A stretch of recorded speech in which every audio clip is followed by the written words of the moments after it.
Washington, the U.S. Supreme Court will hear arguments on Wednesday on whether a Colorado baker was entitled to refuse to make a wedding cake for a gay couple. The case, which pits claims of religious freedom against the fight for gay rights, has attracted extraordinary public attention and about 100 friend of the court briefs, filed by those not directly involved but who have an interest in the issue. Staunch marriage equality campaigner Warren Etzk has introduced the same-sex marriage bill into the House of Representatives. The government is targeting overseas interference, with new laws to stop foreign powers influencing Australia's political process. Investigative journalist Adele Ferguson reflects on the long journey to the announcement of a royal commission, and whether it will make a difference. During her speech on same-sex marriage, the Labour MP has shed tears when talking about her son who recently died.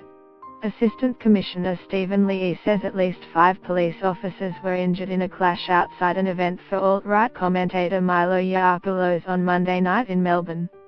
They erupted outside an event hosting controversial British alt-right commentator Milo Yiannopoulos in Kensington on Monday night. In March last year, former New South Wales Premier Mike Baird spoke to Fairfax Media about the state's infrastructure expansion his government accomplished. Katie Gallagher admits she was a dual British citizen at the time of the last election and the government wants to refer her case to the High Court. Staunch marriage equality campaigner Warren Etzk has introduced the same-sex marriage bill into the House of Representatives. The baker, Jack Phillips, says that he should not be forced to use his talents to convey a message of support for same-sex marriage. The couple, Charlie Craig and David Mullins, say that businesses open to the public should not be allowed to discriminate against gay men and lesbians. The case is a sort of sequel to the court's 2015 decision establishing a constitutional right to same-sex marriage. Gay rights groups say that allowing businesses to refuse to provide services for same-sex weddings would undermine the decision's promise of equality. The owners of some businesses that run on religious principles say they should not be made to choose between the demands of their consciences and their ability to make a living. It mirrors debate in Australia following the same-sex marriage postal survey.